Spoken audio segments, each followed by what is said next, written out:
Let's talk about dimensions. The first three: length, width, and depth. The fourth is time. To know where you are, you have to know what time it is. And now we know that it's logically possible to time travel. The main requirement is that the past and the future we're traveling to must actually exist. Time is interesting. The flow of time is real, and it's the essence of all reality, but it's also a construct of the human mind. Now, some will write it off since it is a construct, but the human mind is natural, it's real, and it's necessary for us to perceive and understand the universe. It's one of the most important things in existence. So that makes time very real, but it's flexible and it's relative. Now, the fifth dimension is the mind. Or is it information? Or is it both? That's something that we're still sitting with. The contents of the mind is information, and it's information that we've experienced and retained. It's information that we've learned, but there's more. We go to school to get an education, right?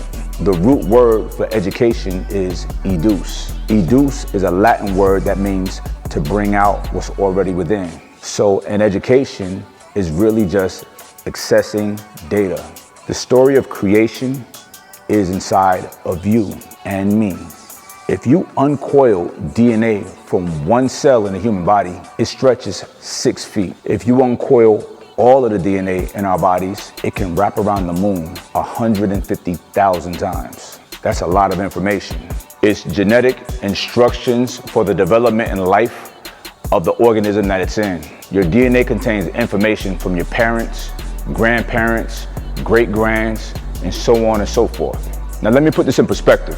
DNA is storage of digital information. The amount of storage is measured in petabytes. That's right, petabytes. 1 petabyte is 1,000 terabytes. 1 petabyte is able to store 500 billion pages of standard printed text. Each human has around 215 petabytes of information.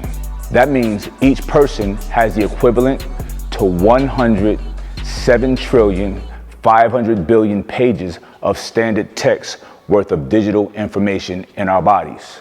I really want y'all to let that sink in so you can respect yourself and so that you can respect others. As time advances, we become more conscious. We become more aware of our reality. We become more aware of God in its truest form. Collectively, once we are ascended in consciousness, we tap into the frequency of the Elohim, of Allah, of Yahweh, of Amun-Ra. The list goes on and on. But we first must be ascended masters. How? Meditation, sacred medicine, being intentional about evolving from primitive behavior. You are very important, so act like it.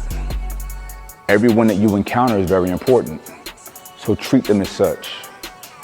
You will live every life that there is to live on this planet before you ascend.